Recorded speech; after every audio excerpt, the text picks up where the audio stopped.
Hello, Ryan McGinnis here from McGruntled Podcast. I returned to work today after having surgery last week on my nose, in which they replaced all of the cartilage in here and put some grafts up in here, and it's quite unpleasant.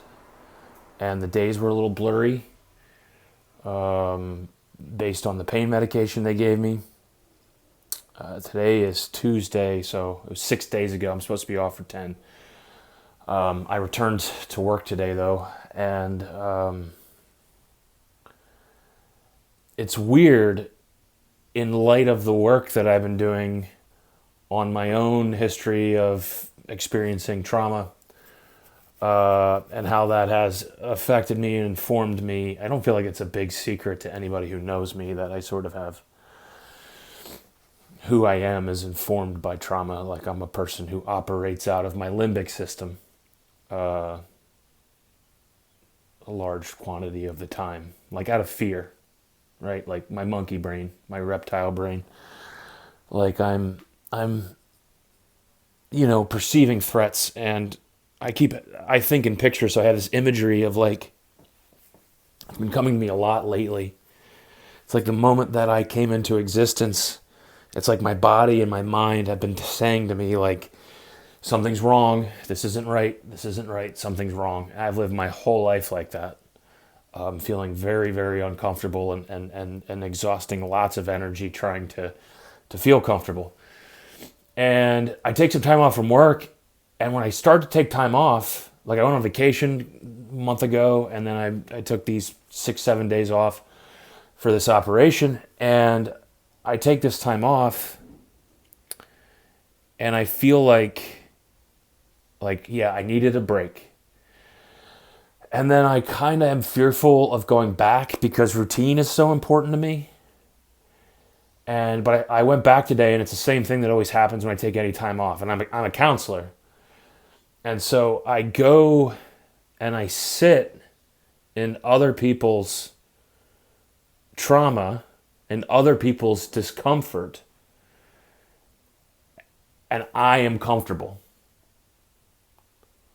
Like, it's the only time that that sensation of something's wrong, you shouldn't be here, you're in danger, you should be afraid, like that. And that's not so much a voice as it is a sensation. That sensation is perfectly calm and still in other people's panic.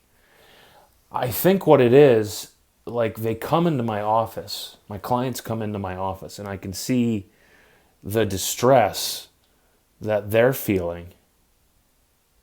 And I think the part of the comfort that I provide my clientele is they're journeying to this place that they don't visit very often and nobody really wants to visit. And I live there, right? So they come and they're panicked, but they look at me and it's like, well, this guy is not scared by what I'm telling him. It's not that I'm unaffected. What people share with me affects me. It of course, it makes me sad.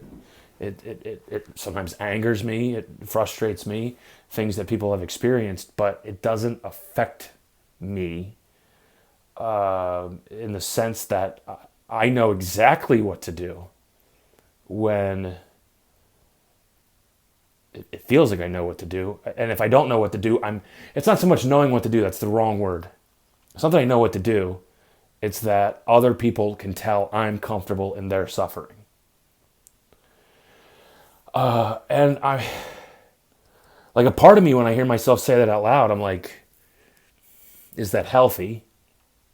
And then another part of me is like super grateful. Like, I look at what I've managed to make out of my life given the circumstances, given how I struggle, given how I don't like to adhere to societal norms. I have my own thoughts about how the world works. I don't really give a shit about other people's opinions. that would render me obligated, to make them happy. I don't care too much about that. I care, but not too terribly much. So, like, I recognize I'm not an easy person to be in a relationship with. It's abnormal, though, how comfortable I am in other people's trauma. It's just abnormal.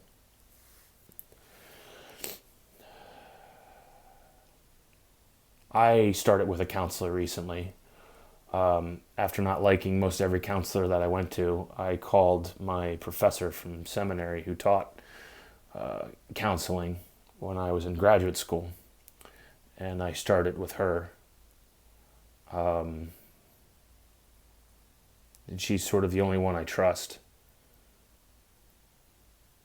And she understands me. She's not scared by me. I feel like she really sees me, and that's not an easy thing for me to come by. So I started working with her, and she pointed out a lot of trauma responses that I have, that I've basically existed my whole life, as a traumatized child, even as an adult. And we were interrupted during a virtual session, and my son came in, and she said, "Ryan, your whole demeanor changed when your son came in. Is that intentional?" And I said, "I'm pretty sure." I said, "Yes, it's very intentional, and mitigate my emotions so that my sons are not impacted by what I'm feeling. I don't want to hand off my anxiety, my fear, my stress to them." And she said, "I think that's a lot of work." And when I thought about that, how much work that is, it was like, absolutely. I get exhausted very quickly. I get very overwhelmed trying to protect the kids from my agitation, my irritation. The fact that they know not to slam doors around me, not to drop dishes in the sink. I realize that is a continuation of what I grew up with, right? Like, you have fear instilled in you, and so you grow up being afraid, and when other people violate those rules or don't know those rules, you lash out at them because it's dangerous for doors to be slammed.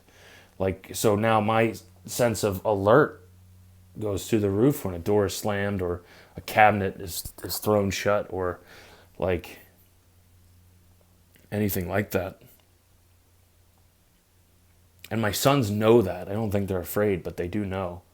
Like, they'll slam the door and turn around and be like, "Oh, sorry," because they know. I guess the point of everything that I'm saying is that somehow I found a way to make a career out of going to what feels like home to me over and over and over again. So, like, every day I go and walk into a world that I'm familiar with, which is trauma. And like,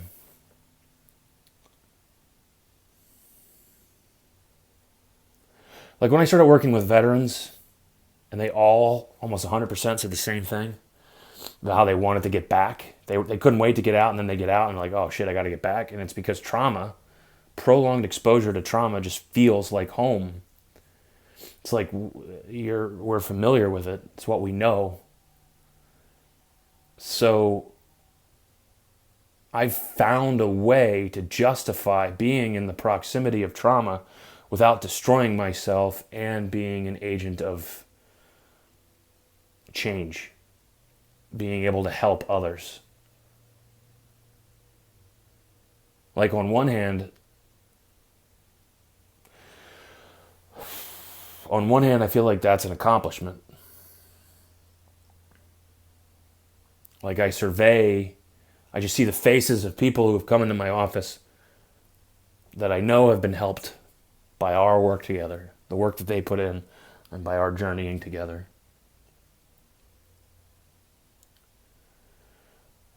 But I'm troubled. I don't know. Could I be a better counselor from a different place?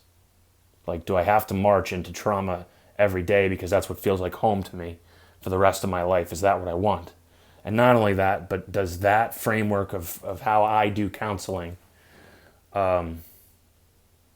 impede my own progress and my own desires and the progress of my clients? That's a troubling question. Like, could I do better as a counselor?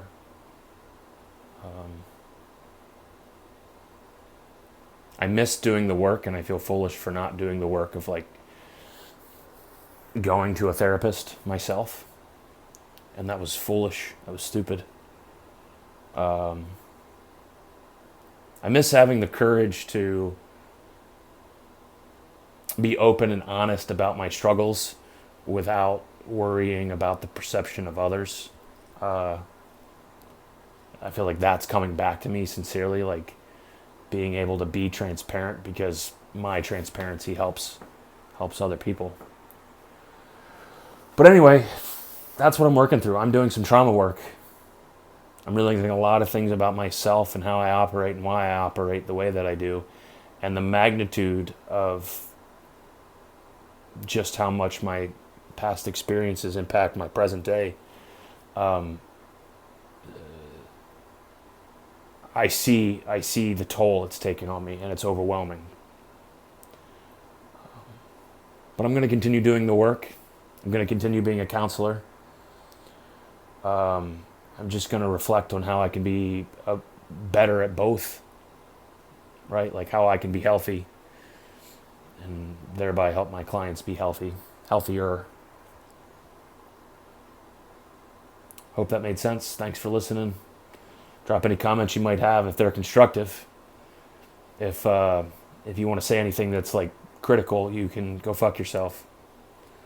I'm not in the market for that. I can handle criticism, but send that to me privately if you see something that I'm not picking up on myself. Or no, you know what? I'm not even opening that door on this platform. Just I hope you find yourself in it. I hope you feel comfortable being vulnerable with the right people. And if you need help, ask for it, because I went entirely too long without asking for help. This is a lot easier riffing off of another person than it is just sitting here and pulling stuff out of the top of my head. Thank you. If you watch this, thank you.